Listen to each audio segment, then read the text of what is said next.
혹시 이런 경험 있으신가요?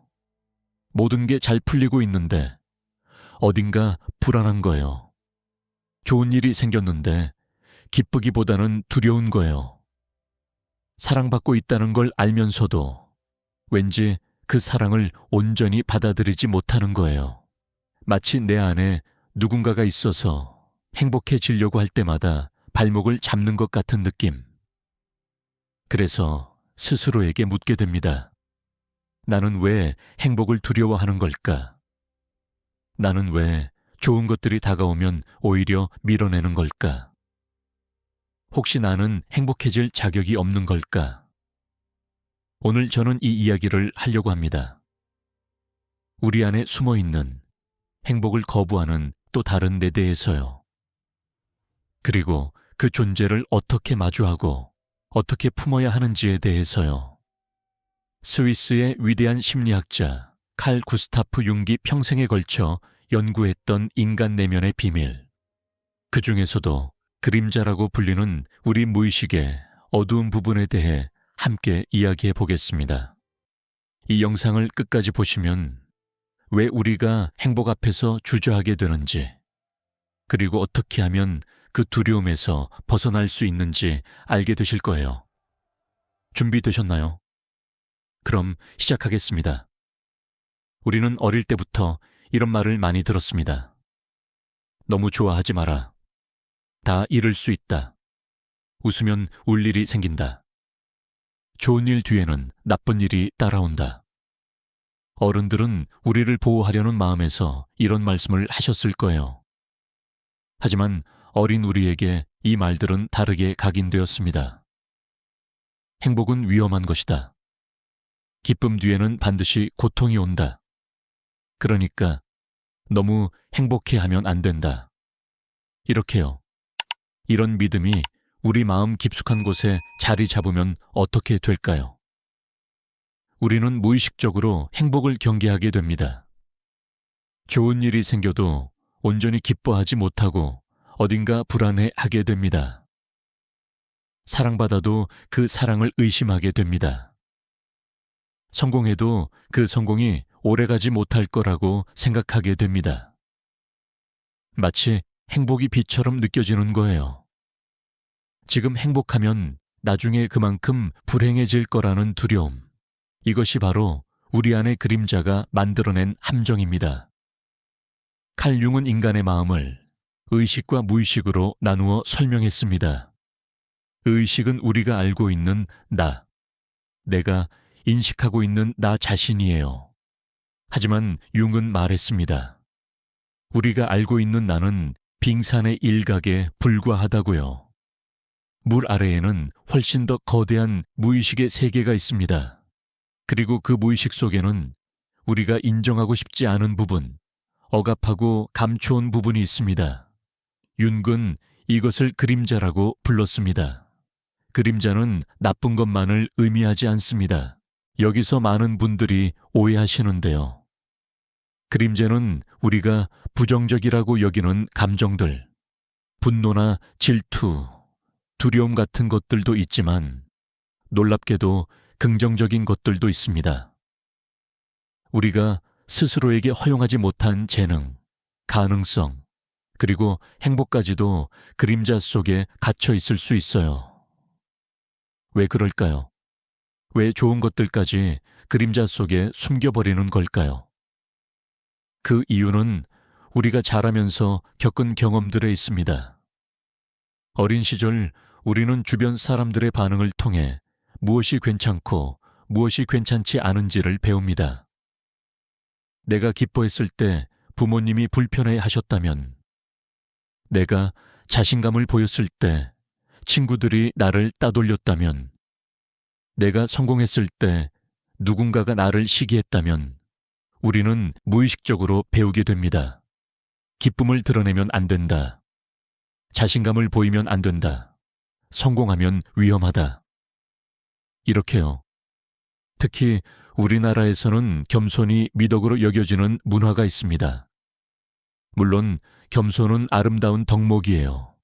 하지만 때로는 이 겸손이 지나쳐서 스스로의 가치를 인정하지 못하고 행복해야 할 자격을 스스로에게 주지 않는 경우가 생깁니다. 잘 됐다는 말이 아니에요. 운이 좋았을 뿐이에요 라고 대답하는 것. 칭찬받으면 몸둘 바를 모르는 것. 좋은 일이 생겨도 조용히 숨기는 것. 이런 것들이 반복되면 우리 무의식은 행복은 숨겨야 하는 것이라고 학습하게 됩니다. 융은 이런 현상을 콤플렉스라는 개념으로도 설명했습니다. 콤플렉스는 우리 무의식 속에 있는 감정적으로 충전된 생각이나 기억의 덩어리입니다. 어린 시절의 상처, 해결되지 않은 갈등, 억압된 감정들이 뭉쳐서 하나의 콤플렉스를 형성합니다. 그리고 이 콤플렉스는 우리가 의식하지 못하는 사이에 우리의 생각과 행동을 조종합니다. 예를 들어볼게요. 어린 시절에 부모님이 이혼하셨고 그 전에 가정이 행복해 보이는 시기가 있었다고 해봅시다. 어린 마음에 이렇게 생각할 수 있어요. 행복했던 시간 다음에 이렇게 무서운 일이 생겼구나. 행복은 폭풍 전의 고요함이구나. 이런 경험이 콤플렉스로 자리 잡으면 성인이 되어서도 행복한 순간마다 불안해지는 거예요. 지금은 좋지만 곧 무너질 거야. 이런 생각이 자동으로 떠오르는 거죠. 본인은 왜 그런지 모릅니다. 그냥 불안한 거예요. 그냥 두려운 거예요. 이게 바로 콤플렉스의 힘입니다. 또 다른 예를 들어볼게요. 어린 시절에 공부를 잘했는데 그래서 친구들에게 따돌림을 당한 경험이 있다면 어떨까요? 무의식은 이렇게 기록합니다. 잘하면 버림받는다. 눈에 띄면 공격받는다. 그러면 성인이 되어서도 승진할 기회가 와도 피하게 됩니다. 인정받을 상황이 와도 숨게 됩니다. 의식적으로는 왜 그러는지 모르지만 무의식은 알고 있어요. 눈에 띄면 위험하다는 것을. 이런 콤플렉스들이 모여서 우리 안에 하나의 패턴을 만듭니다. 융은 이것을 신경증적 패턴이라고 불렀습니다. 우리는 계속해서 같은 실수를 반복하고 같은 유형의 관계에서 상처받고 같은 방식으로 스스로를 방해합니다. 그리고 그 중심에는 항상 해결되지 않은 그림자와 콤플렉스가 있습니다. 여기서 중요한 질문이 생깁니다. 그렇다면 어떻게 해야 할까요? 이 그림자를, 이 콤플렉스를 어떻게 다뤄야 할까요? 융의 대답은 명확합니다. 통합해야 합니다. 그림자를 없애려고 하거나 억누르려고 하거나 모른 척하면 안 됩니다. 그림자를 인정하고 마주하고 품어야 합니다. 이것이 바로 그림자 통합입니다.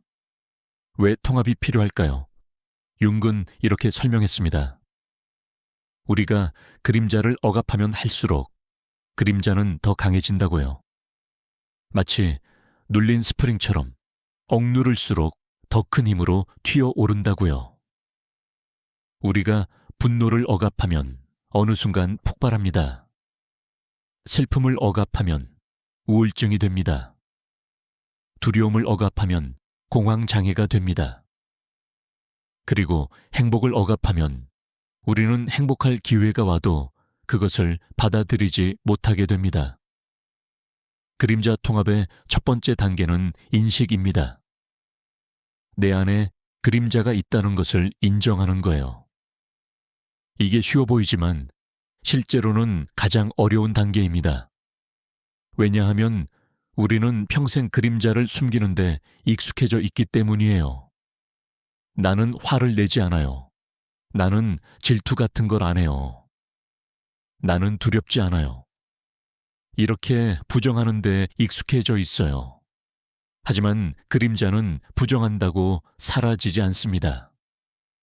오히려 더 깊이 숨어들어서 더 교묘한 방식으로 우리를 조종합니다.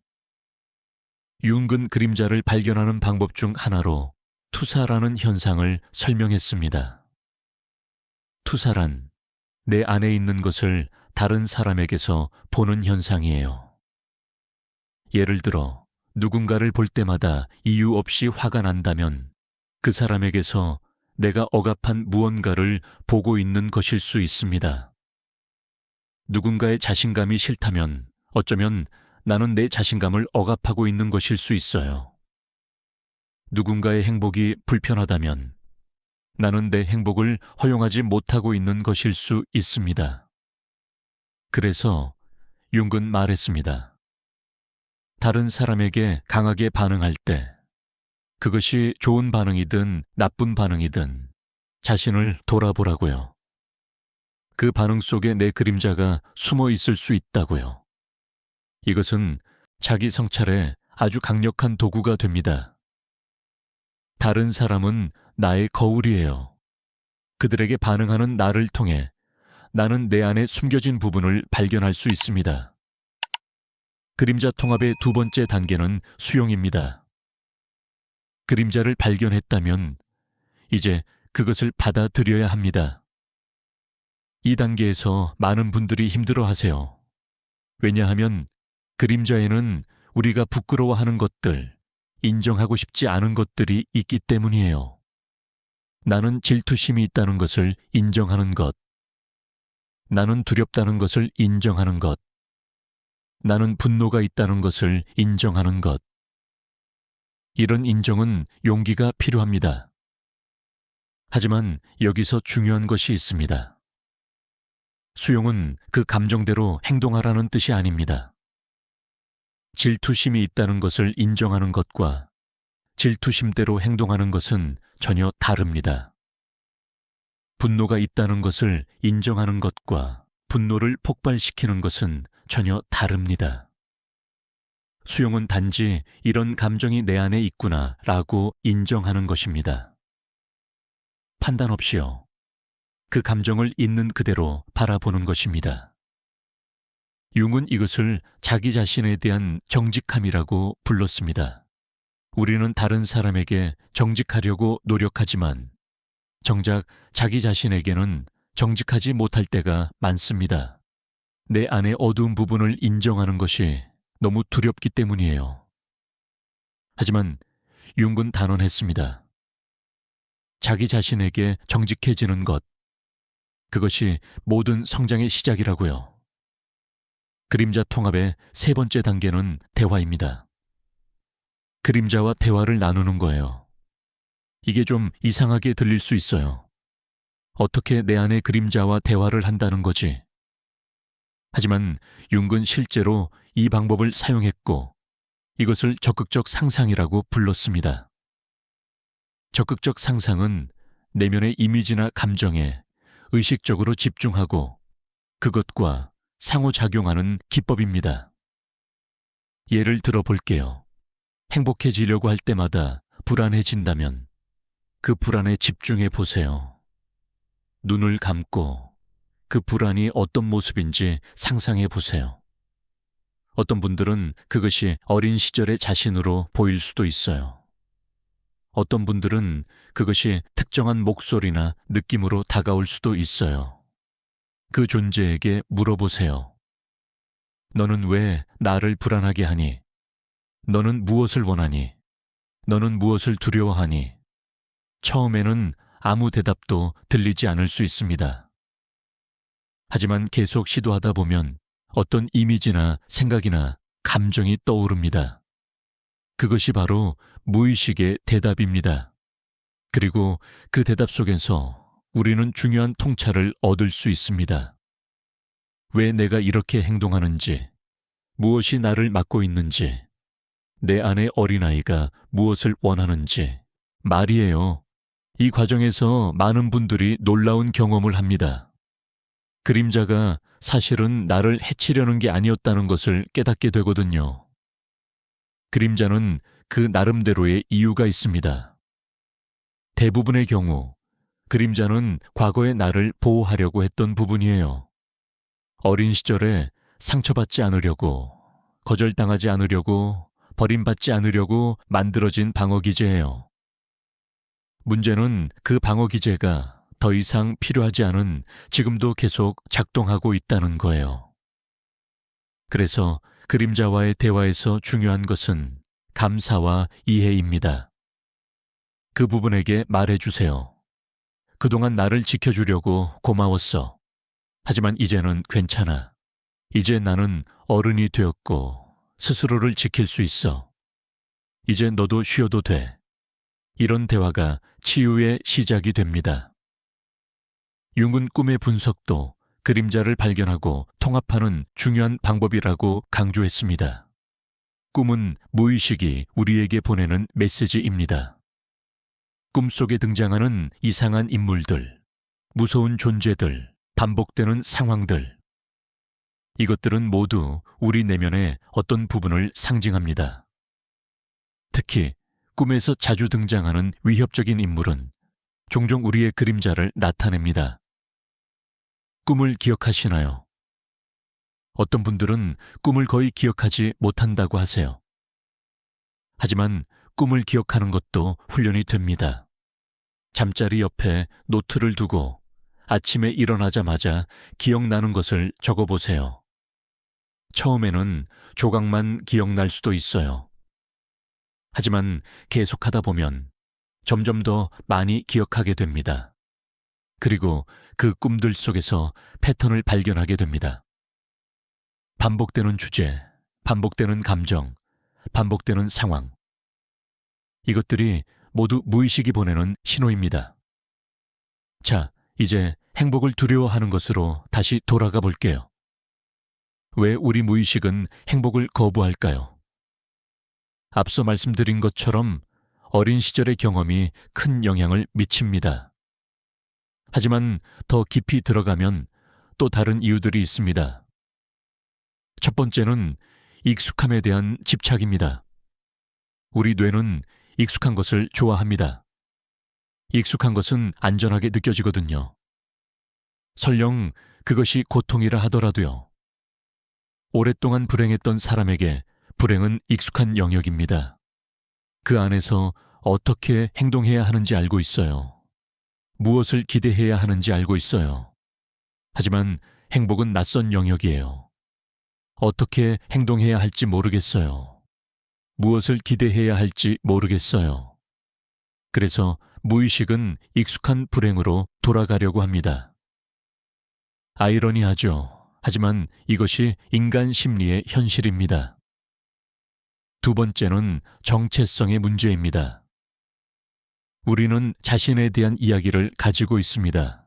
나는 이런 사람이다라는 내러티브요. 만약 그 이야기가 나는 불운한 사람이다. 나는 항상 힘든 삶을 산다. 나는 사랑받지 못하는 사람이다라면 어떨까요? 행복이 오면 이 이야기가 위협받습니다. 내가 알고 있던 나 자신이 흔들립니다. 그래서 무의식은 행복을 밀어내고 익숙한 이야기를 유지하려고 합니다. 이상하게 들리겠지만 사람들은 자신의 고통스러운 정체성도 지키려고 합니다. 그것이 익숙하기 때문에요. 세 번째는 죄책감입니다. 어떤 분들은 행복해지면 죄책감을 느낍니다. 다른 사람들은 힘든데 나만 행복해도 될까? 부모님은 평생 고생하셨는데 나만 편하게 살아도 될까? 이런 생각들이요. 특히 가족 중에 아픈 분이 계시거나 힘든 상황에 있는 분이 계시면 자신만 행복해지는 것에 대한 죄책감이 더 커집니다. 마치 행복해지면 그들을 배신하는 것 같은 느낌. 그래서 무의식적으로 행복을 거부하게 됩니다. 네 번째는 상실에 대한 두려움입니다. 행복해지면 잃을 것이 생깁니다. 아무것도 없을 때는 잃을 것도 없어요. 하지만 사랑하는 사람이 생기면 그 사람을 잃을까봐 두렵습니다. 좋은 직장을 얻으면 그 직장을 잃을까봐 두렵습니다. 건강해지면 그 건강을 잃을까봐 두렵습니다. 그래서 어떤 사람들은 차라리 처음부터 갖지 않는 것을 선택합니다. 잃는 고통을 피하기 위해서요. 하지만 이것은 삶을 포기하는 것이나 마찬가지입니다. 다섯 번째는 가면 증후군입니다. 이건 특히 성공한 사람들에게서 많이 나타납니다. 내가 이런 행복을 누릴 자격이 있나? 언젠가 사람들이 진짜 나를 알게 되면 이 모든 게 무너질 거야. 이런 생각이요. 자신의 성취가 운이나 착각에 의한 것이라고 느끼고 언젠가 들통날 거라는 두려움을 가지고 있습니다. 그래서 행복을 온전히 누리지 못합니다. 항상 불안한 거예요.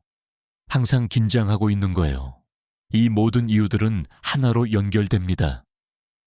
그것은 바로 자기 가치감의 문제입니다. 근본적으로 나는 행복해질 자격이 있다고 믿지 못하는 거예요. 나는 사랑받을 자격이 있다고 믿지 못하는 거예요. 나는 좋은 것들을 누릴 자격이 있다고 믿지 못하는 거예요.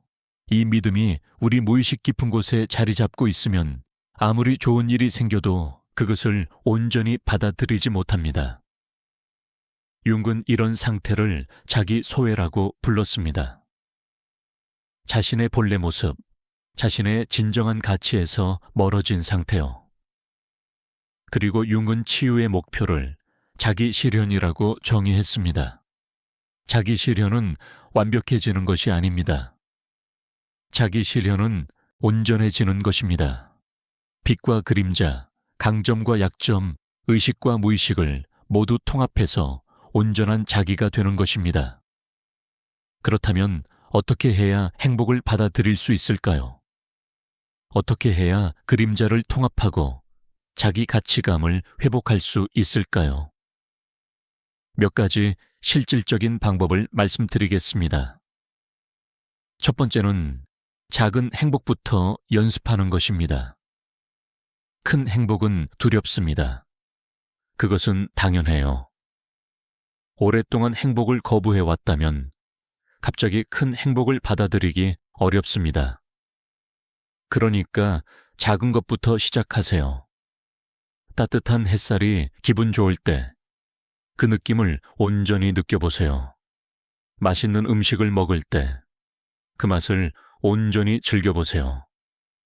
누군가가 친절하게 대해줄 때 그 친절을 그냥 받아들여 보세요. 이런 작은 순간들에서 행복을 연습하는 거예요. 죄책감 없이요. 불안 없이요. 그냥 있는 그대로 느끼는 거예요. 두 번째는 내면의 비판자를 알아차리는 것입니다. 우리 안에는 항상 비판하는 목소리가 있습니다. 그게 뭐 대단하다고. 네가 뭔데 행복해. 곧 망할 거야. 이런 목소리요. 이 목소리는 어디서 왔을까요? 대부분 어린 시절에 들었던 말들입니다. 부모님, 선생님, 친구들에게서 들었던 비난이나 비판이 내면화된 거예요. 이 목소리가 들릴 때 그것을 알아차리세요. 아, 또 내면의 비판자가 말하고 있구나. 그리고 그 목소리에 대답하세요. 고마워. 하지만 지금은 괜찮아. 나는 이 순간을 즐겨도 돼. 세 번째는 몸의 감각에 집중하는 것입니다. 우리가 행복을 두려워할 때 그 두려움은 몸에 나타납니다. 가슴이 답답하거나 어깨가 긴장되거나 배가 불편하거나요. 이럴 때 머리로만 생각하지 말고 몸에 집중해 보세요. 이 긴장감이 어디 있지?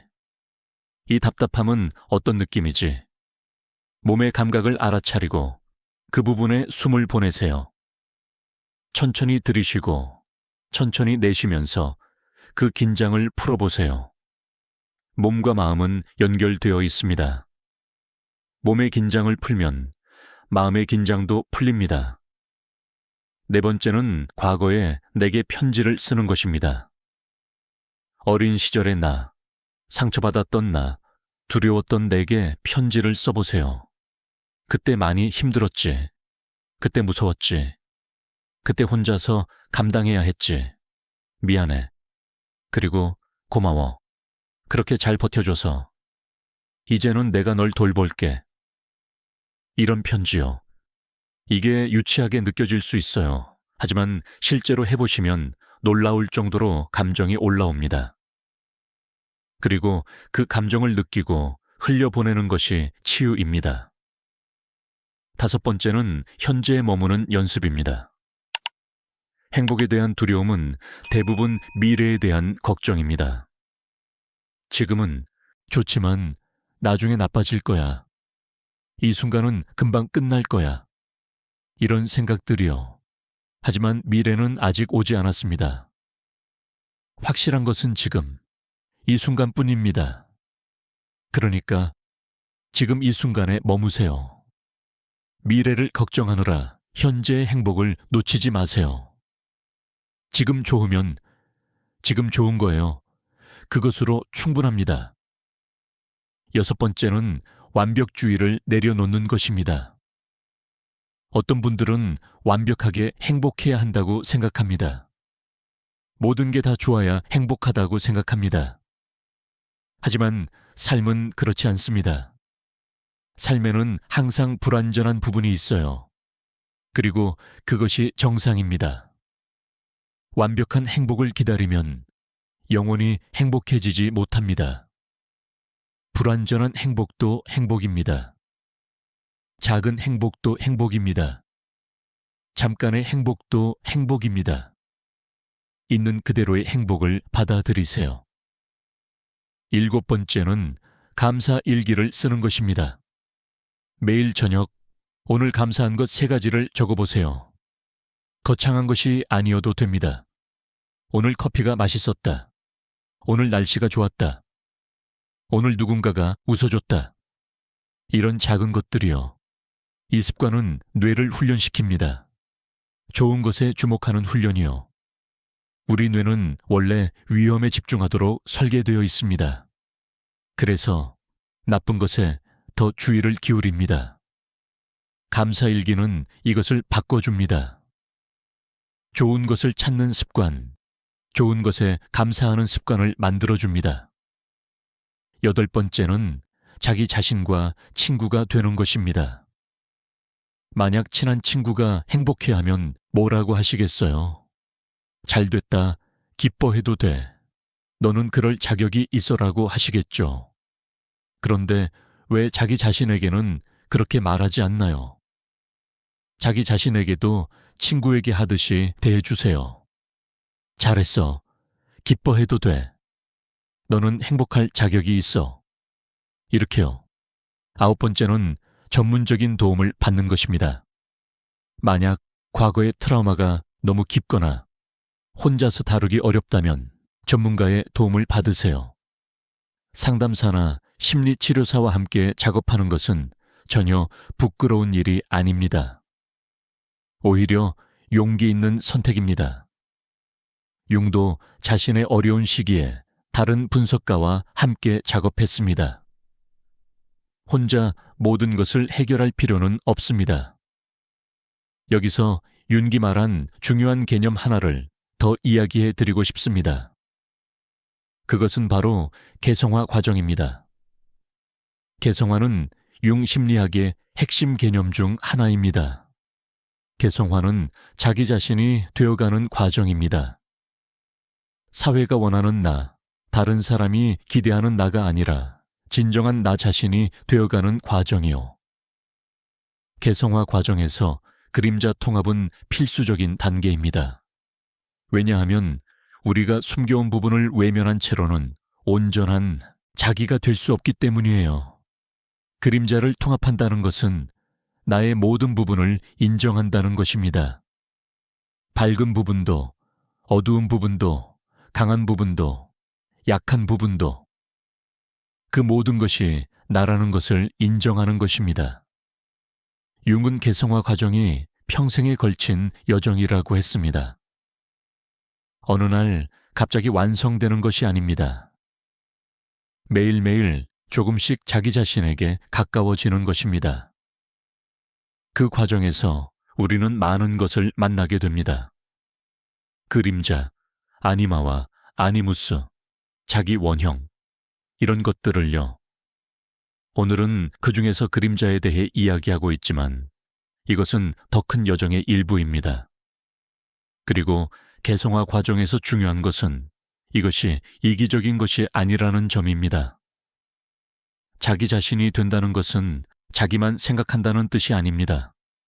오히려 그 반대입니다. 자기 자신이 온전해질수록 다른 사람들과의 관계도 더 건강해집니다. 자기 자신을 사랑할 줄 알아야 다른 사람도 진정으로 사랑할 수 있습니다. 자기 자신의 그림자를 인정할 줄 알아야 다른 사람의 그림자도 이해할 수 있습니다. 융은 또한 집단 무의식이라는 개념을 이야기했습니다. 이것은 개인의 무의식을 넘어서 인류 전체가 공유하는 무의식입니다. 집단 무의식에는 인류가 수천 년에 걸쳐 축적한 경험과 지혜가 담겨 있습니다. 이것은 신화, 종교, 예술, 꿈 등에서 나타납니다. 왜 이게 중요할까요?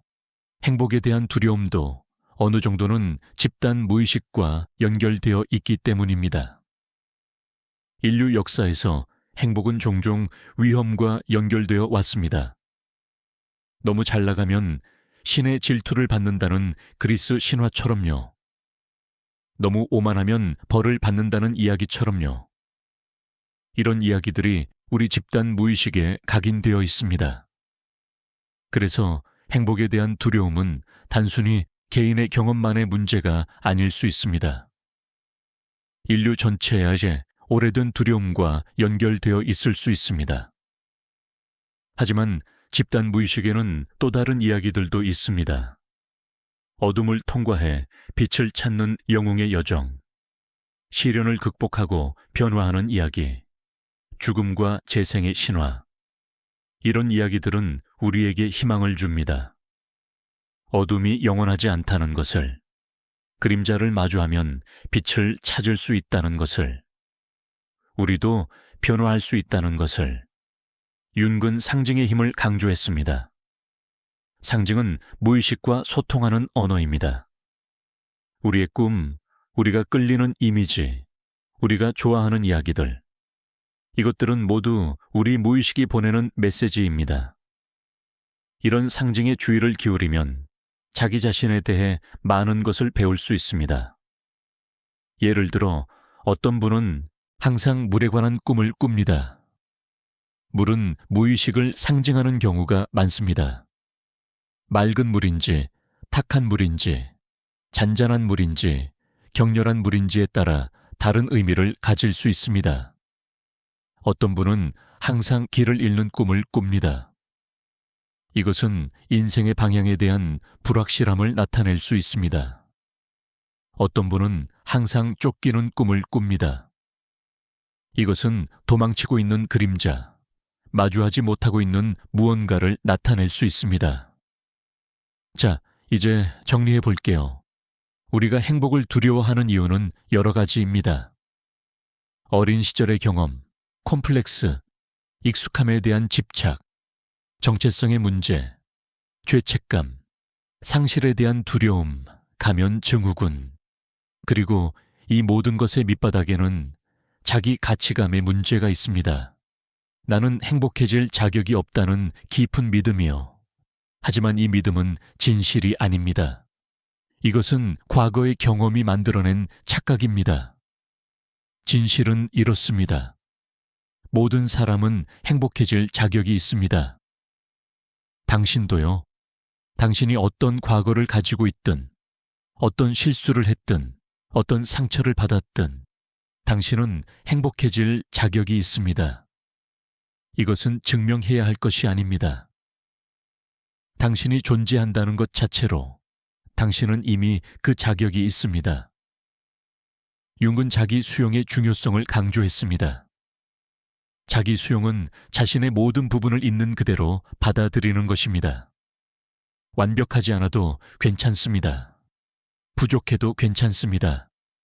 그림자가 있어도 괜찮습니다. 그것이 바로 인간입니다. 그리고 그 불완전한 자기를 받아들일 때 우리는 비로소 자유로워집니다. 행복을 두려워하지 않아도 됩니다. 좋은 것들을 밀어내지 않아도 됩니다. 있는 그대로의 삶을 살 수 있습니다. 물론 이것이 하루아침에 되는 것은 아닙니다. 오랜 시간에 걸쳐 형성된 패턴은 오랜 시간에 걸쳐 바꿔야 합니다. 하지만 첫걸음을 내딛는 것이 중요합니다. 오늘, 이 순간, 작은 것 하나부터 시작하세요. 작은 행복 하나를 그냥 받아들여 보세요. 죄책감 없이요. 두려움 없이요. 그것이 시작입니다. 그리고 기억하세요. 그림자는 적이 아닙니다. 그림자는 오랫동안 무시당하고 억압당하고 버림받았다고 느끼는 우리의 일부입니다. 그 부분에게 관심을 주세요. 그 부분과 대화하세요. 그 부분을 이해해 주세요. 그러면 그림자는 더 이상 우리를 방해하지 않습니다. 오히려 우리의 힘이 됩니다. 통합된 그림자는 창의성, 직관력, 생명력의 원천이 됩니다. 융은 만년에 이런 취지의 말을 했습니다. 자기 자신의 어둠을 인식하는 것이 다른 사람의 어둠을 다루는 최선의 방법이라고요. 자기 안에 그림자를 알 때 우리는 더 겸손해지고 더 이해심이 깊어지고 더 인간적이 됩니다. 그리고 그것이야말로 진정한 성숙입니다. 삶은 빛과 어둠이 함께 있습니다. 기쁨과 슬픔이 함께 있습니다. 행복과 고통이 함께 있습니다. 우리가 할 일은 어둠을 없애는 것이 아닙니다. 어둠과 빛을 모두 품는 것입니다. 그것이 온전한 삶입니다. 그것이 온전한 자기입니다. 당신은 빛만 있는 존재가 아닙니다. 당신에게는 그림자도 있습니다. 그리고 그것은 부끄러운 것이 아닙니다. 그것은 인간인 것입니다. 당신의 그림자를 외면하지 마세요. 당신의 그림자를 미워하지 마세요. 그 그림자를 들여다보세요. 그 그림자와 대화하세요. 그 그림자를 안아주세요. 그러면 당신은 더 온전해질 것입니다. 더 자유로워질 것입니다. 그리고 마침내 행복을 두려워하지 않게 될 것입니다. 이제 마지막으로 당신에게 전하고 싶은 말이 있습니다. 당신은 행복해도 됩니다. 진심으로요. 당신이 행복해진다고 해서 나쁜 일이 일어나는 것이 아닙니다. 당신이 기뻐한다고 해서 벌 받는 것이 아닙니다. 당신이 사랑받는다고 해서 그것을 빼앗기는 것이 아닙니다. 행복 뒤에 불행이 반드시 따라오는 것이 아닙니다. 그것은 두려움이 만들어낸 거짓말입니다. 진실은 이렇습니다. 행복은 당신의 권리입니다. 기쁨은 당신의 몫입니다. 사랑은 당신에게 주어진 선물입니다. 그것을 받으세요. 그것을 누리세요. 그것을 즐기세요. 죄책감 없이요. 두려움 없이요. 변명 없이요. 당신은 그럴 자격이 있습니다. 당신은 충분히 그럴 자격이 있습니다. 오늘 이 영상이 당신에게 작은 위안이 되었으면 합니다. 당신 안의 그림자를 이해하는 데 도움이 되었으면 합니다. 그리고 무엇보다 당신의 행복을 좀 더 편하게 받아들일 수 있게 되었으면 합니다. 우리 모두는 그림자를 가지고 있습니다. 하지만 그 그림자가 우리를 정의하지 않습니다. 우리가 그림자를 어떻게 다루느냐가 우리를 정의합니다. 융의 여정은 결국 자기 자신을 찾아가는 여정이었습니다. 그리고 그 여정은 당신도 걸을 수 있습니다. 오늘부터요. 지금부터요. 한 걸음씩 천천히 하지만 꾸준히 그 길의 끝에는 더 온전한 당신이 기다리고 있습니다. 더 자유로운 당신이 기다리고 있습니다. 행복을 두려워하지 않는 당신이 기다리고 있습니다. 당신의 여정을 응원합니다. 당신의 치유를 응원합니다. 당신의 행복을 응원합니다. 오늘 영상은 여기까지입니다. 시청해 주셔서 감사합니다. 다음에 또 뵙겠습니다.